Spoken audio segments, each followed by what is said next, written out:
A college student from Georgia and her boyfriend have been sentenced to 4 months in jail in the Cayman Islands for violating COVID-19 restrictions. Skyler Mack, a student at Mercer University, was there visiting her boyfriend. Tonight, she's apologizing, saying, "I have nothing but the utmost respect for the country and its citizens. That being said, on November 29th, my actions spoke of nothing but complete disrespect. By disobeying my quarantine rules, I made a mistake, and words cannot express how sorry I am for this."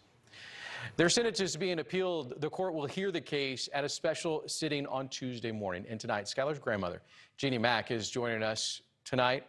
Ms. Mack, thank you for being here. You're welcome. Glad to have a chance to speak up for Skyler one more time.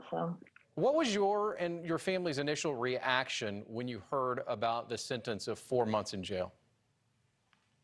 Total shock, because it's not been given to anyone else. It wasn't given to, jail time wasn't given to the Canadian couple who breached their isolation blatantly, at least probably 15, 20 times, going to bars, going to clubs, going to the beach. And, to have an 18-year-old in a foreign country be used as an example for a country it stunned us. We never expected that.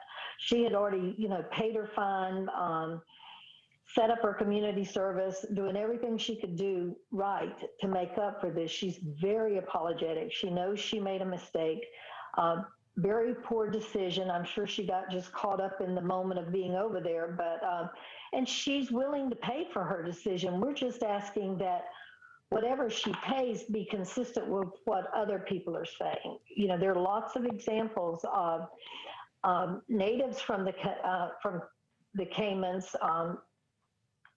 They breach not just isolation but quarantine, and they don't get anything but a slap on the hand. And like I said, the Canadian couple who was just unreal in breaching it, they basically got a $1,000 fine and were told to leave the island. I don't know how that compares a week later to Skyler breaching it once, readily admitting she did. She did not argue back. She said, "I was wrong." And then you give her, one judge says, she's young, she made a mistake, and gave her the 40 hours community service. And to have the district attorney and the defense come back and appeal what one judge gave her and give her 4 months is just unreal. I mean, I could have seen more dollars, but 4 months? Ms. Mack, you've mentioned that she did break the quarantine protocol, and Skyler, in fact, apologized for that. What exactly did she do? Did she leave a residence or an apartment building? Yes, she broke isolation, not quarantine. She broke isolation. She was staying in a condo by herself, and her boyfriend was racing in the last jet ski race of the year. It was the national finals, and she got caught up in wanting to watch him since she was that close.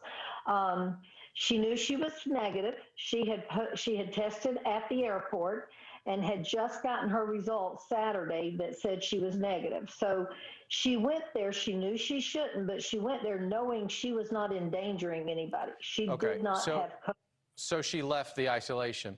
Have you or anyone in your family spoken to Skyler? I mean, how are her spirits right now, being in a foreign country behind bars? Yeah. I spoke to her I've spoken to her a couple of times today. I spoke to her right before I got on this call, and she's it's almost like a roller coaster. One minute she's saying it's going to be okay, and she just called me and said, I can't do this. I can't do this. I'm having an anxiety attack. I'm thinking, what else is going to happen to me? She's terrified. She's gotten death threats over there. It's been nasty. It's not what I would have expected from the Caymans, because they've kind of been family to us. My son's done a lot of work with their jet ski racers, and there was a great relationship there. And now to hear her so terrified, and it's not that she's terrified of being where she is right this minute. She's terrified of what's going to happen. How much worse can it get?